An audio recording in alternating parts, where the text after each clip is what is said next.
Salut Minakama, aujourd'hui on va plonger dans le spoiler du chapitre 1161 de One Piece. Gros disclaimer, si vous ne voulez rien savoir avant la sortie officielle, c'est le moment de quitter la vidéo. Je répète, ce sont des spoilers non confirmés, mais si vous êtes prêts à plonger dans le chaos total, restez bien jusqu'au bout, parce qu'on a des révélations de dingue. Un nouveau cheval divin, les Rocks en action, Garp monstrueux et surtout une scène ultra émotive entre Rayleigh et Shaki.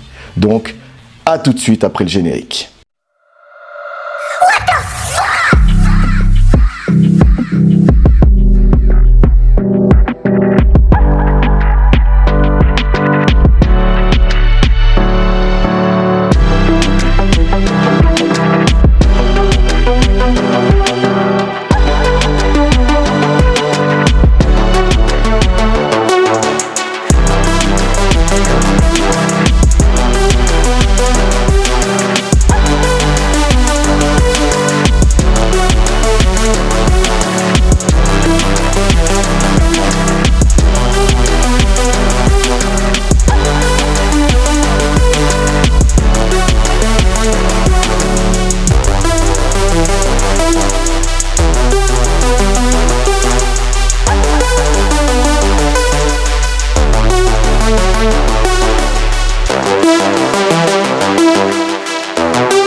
Comme d'habitude, on va commencer soft.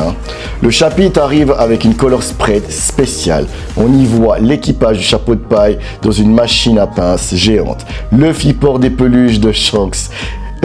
Ace, Zoro et Jinbei roupillent sur des peluches géantes et Brook est littéralement transformé en pince. Bref, du pur Oda, drôle et décalé. Côté mini-aventure, Yamato, Kinemon et Momo pris dans un sanctuaire avec des lanternes au nom des héros de Wano. C'est un moment beaucoup plus sérieux qui rend hommage au sacrifice de l'arc. Maintenant on attaque les vrais spoilers. On repart directement dans God Valley. Dragon est blessé par un rayon laser. Shanks est inconscient et surtout on découvre une antagoniste. Sainte Maffei de la famille Satchel, j'espère que je l'ai bien dit. Membre des Chevaliers Divins, elle crache littéralement des rayons laser comme un pacifista et elle est envoyée pour récupérer les bébés. Teriobito. Là, Oda nous lâche une dinguerie. Les Chevaliers Divins étaient déjà actifs à cette époque et ils avaient un rôle direct dans la protection des dragons célestes. Ça confirme qu'ils sont peut-être les futurs grands méchants de cette fin de saga. Accrochez-vous, Barbe Blanche, Shiki, Big Mom, Kaido débarquent. Déjà, rien que cette line-up, ça fait trembler comme toujours. Ça se chamaille entre eux. Mais la boum!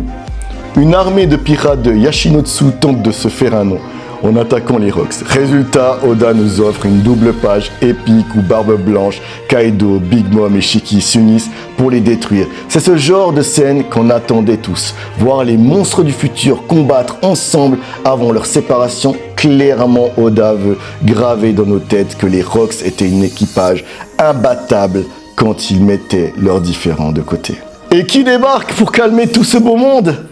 Garp évidemment, il balance une attaque si puissante que même Barbe Blanche et Big Mom esquivent. Et quand Lin sort sa nouvelle attaque combinée Zeus Prometheus, le brise de feu céleste, Garp s'en sort sans une seule égratignure. Et la punchline du siècle, ce feu ne peut même pas rôtir une côte de bœuf Lin. Encore une preuve que Garp était bel et bien au niveau de Roger et des Rocks.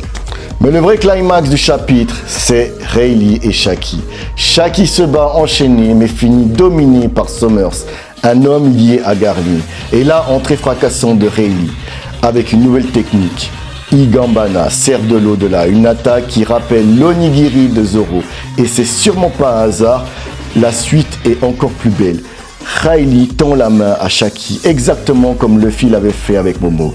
Elle craque, elle pleure, et ils s'enlacent dans une scène d'amour au milieu de la guerre. Et pour la touche comique, Roger et Gaban chialent aussi. Mais de jalousie, Oda s'est toujours cassé l'émotion par une petite blague. Bon, en gros, ce chapitre est surtout là pour remettre les pendules à l'heure concernant Garp.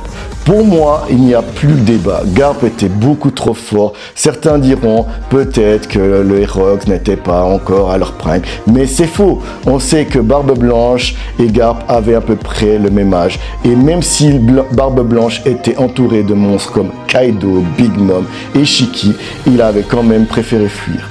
Donc même si avant il n'y avait pas débat, là clairement, Garp était bel et bien un monstre à ce moment-là.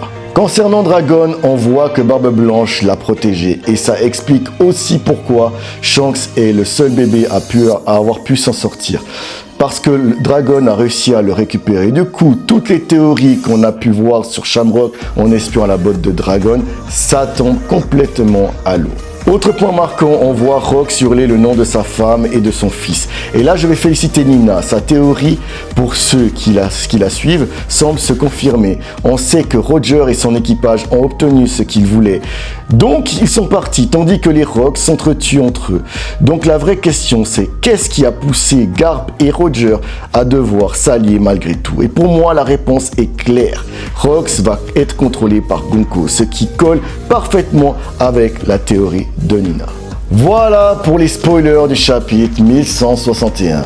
Un mélange d'action pure, de révélation sur les chevaliers divins et un moment hyper émouvant avec Rayleigh et Shaki. Le titre, le chant d'amour qui traverse la pluie et les flèches, prend tout son sens. Oui, il y a le chaos, les coups de la guerre, mais au milieu de tout ça, Oda nous rappelle toujours que ce qui guide ces personnages, c'est l'amour et le lien. Et vous en pensez quoi?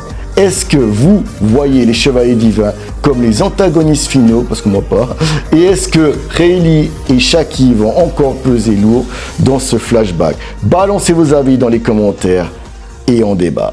Sur ce, je vous dis ciao ciao minakama.